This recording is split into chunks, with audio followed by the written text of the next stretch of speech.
Hey guys, Coach Dan back with the sixth biggest mistake that baseball players are making today that are keeping them from being all-stars. Okay, this might be the biggest mistake, and that is confusing your core.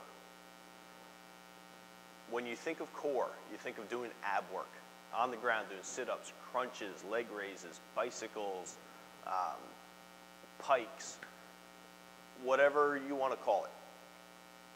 But you think about laying on your back, and your core really gets confused when you do that.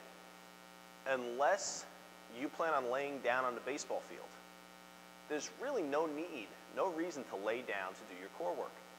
So stop doing it. Never ever train your core from a laying down position, okay? Now the second area where we confuse our core is that we think that our core is for movement. Our core is for crunching. And that really couldn't be farther from the truth. In the game of baseball, the core serves two purposes. First, it needs to stabilize your body. And secondly, it needs to work on rotation. Okay? By stabilization, I mean when you're swinging, when you're throwing, if your core isn't strong and stabilized, your shoulders are going to be swaying all over the place. And once your shoulders start to sway, your head starts to move. And when your head moves as a batter, you lose track of the pitch coming at you. Okay? As a pitcher, if your head's moving, you lose focus on the strike zone. You don't know exactly where you're going. So we need to stabilize your core, which stabilizes your shoulders, which stabilizes your focus. So we need to stabilize. The other thing that stabilization does is it allows you to really produce as much power as possible. When your core is strong and stable, you're producing power from the ground up through your body, and that strong, stable core allows as much power as possible to be generated up to your shoulders, out to your hands.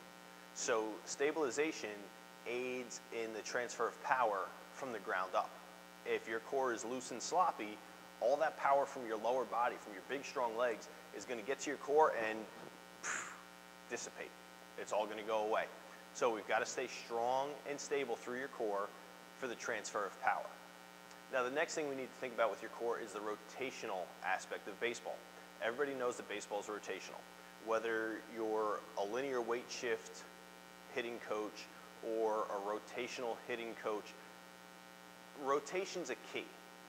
Even in linear weight shift, you do rotate through your core.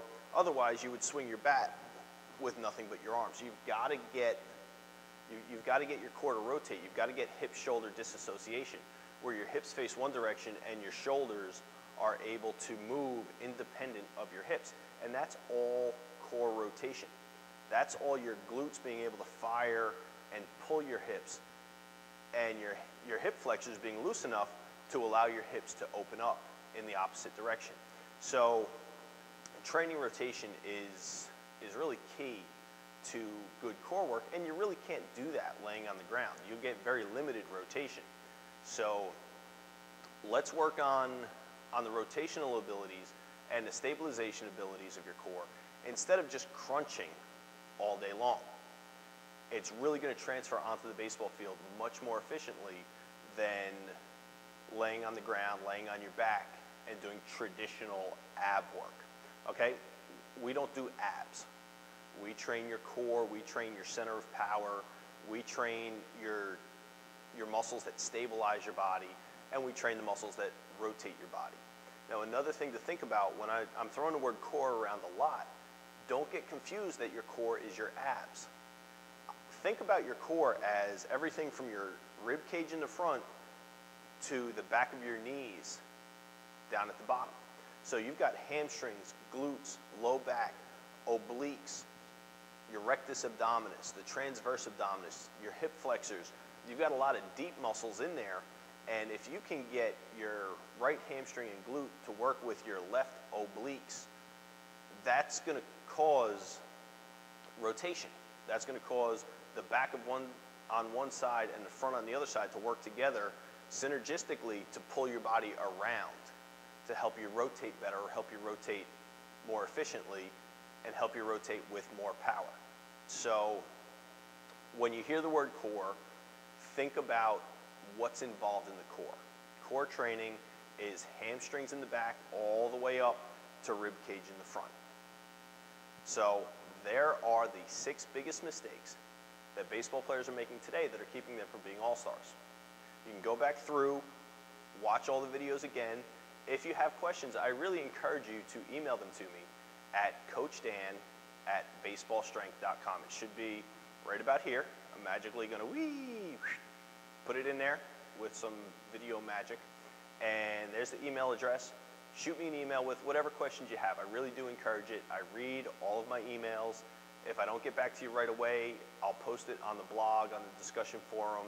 And if it's a really good question, I'm going to throw a video up to get you the answer. But get me your questions. Let me know what you guys are looking for. I've given you the 6 biggest mistakes, but there are hundreds and hundreds of little mistakes that people are making. And I want to know what they are so that I can help you guys correct them. It's Coach Dan from Baseball Strength, signing off.